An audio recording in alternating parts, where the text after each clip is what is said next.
para a nossa feira bíblica deste ano de 2021, com o tema do livro Atos dos Apóstolos. Eu e a minha turma de catequese escolhemos o capítulo 15, que fala sobre o Concílio de Jerusalém.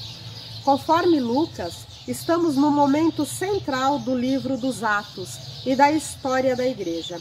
A primeira reunião deliberativa para esclarecer e decidir a teoria e a prática do cristianismo. Fruto desta primeira reunião é o esclarecimento de que a salvação cristã depende exclusivamente da fé em Jesus e não é necessário ser judeu para depois se tornar cristão. Em outras palavras, nem os pagãos, nem os judeus ficam obrigados ao ritual da circuncisão e da observância da lei de Moisés. O Concílio de Jerusalém foi convocado por Pedro e por Tiago.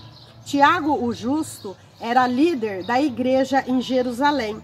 O concílio aconteceu no ano de 49 d.C. Foi presidido por Pedro e Tiago. A discussão, controvérsia da circuncisão e da lei mosaica.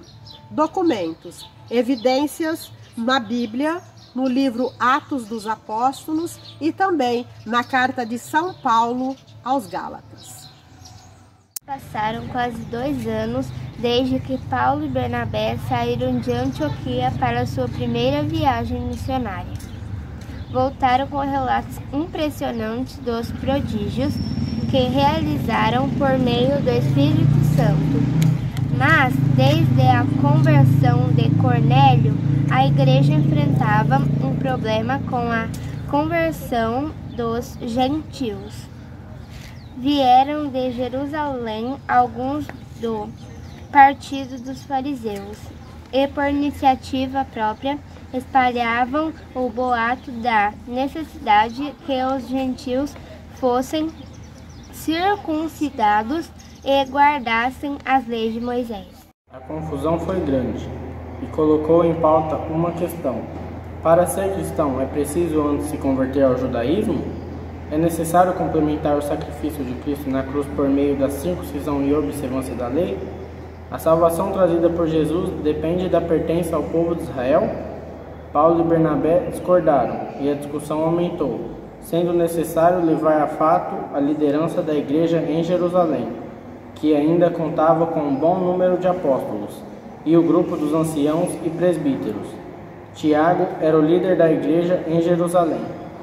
No concílio ocorreram debates. A Bíblia destaca o discurso de Pedro e Tiago, provavelmente pelo papel de destaque e liderança da igreja. Pedro vai relatar a aprovação e ordem de Deus aos gentios. Deus não faz nenhuma distinção entre nós e eles, purificando o coração deles mediante a fé, para que impor aos pagãos convertidos um fardo que nem os judeus suportavam.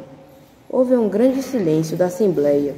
Depois disso, ouviram Paulo e Bernabé relatar os sinais e prodígios que Deus havia realizado por meio deles entre os pagãos.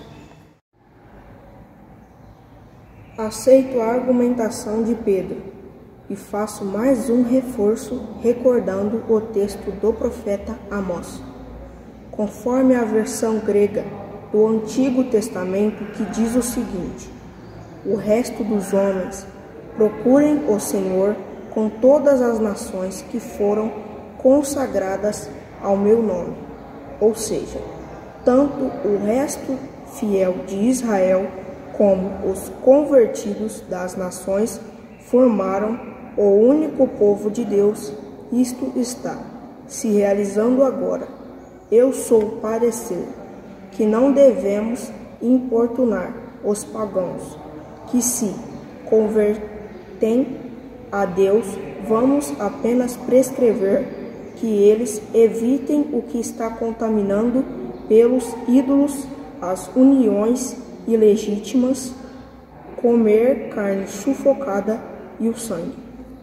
Junto com o documento conciliar, voltam Paulo e Bernabé para Antioquia, acompanhados da delegação de Judas e Silas, para esclarecer toda a confusão que causou o conflito. O documento desautoriza aqueles que haviam provocado a confusão. Faz um grande elogio de Paulo e Bernabé. Traz a decisão conciliar. Decidimos, o Espírito Santo e nós, não impor sobre vocês nenhum fardo, além dessas coisas indispensáveis. Abster-se de carne sacrificada aos ídolos, do sangue da carne sufocada e das uniões ilegítimas. Vocês farão bem se evitarem essas coisas. Saudações. Conforme Lucas, a libertação é sempre acompanhada de alegria. Agora não existe mais barreira para a missão entre os pagãos. A presença de Judas e Silas estreita os laços de amizade com a igreja de Jerusalém e promove o novo ardor pastoral. O jugo ou fardo social-cultural dos judeus não faz parte integrante da fé cristã. Deus não se restringe à história particular de um povo. Ele fala a língua de todos que estão presentes na história de todos os povos, sempre ativando o seu projeto de liberdade e a vida para todos.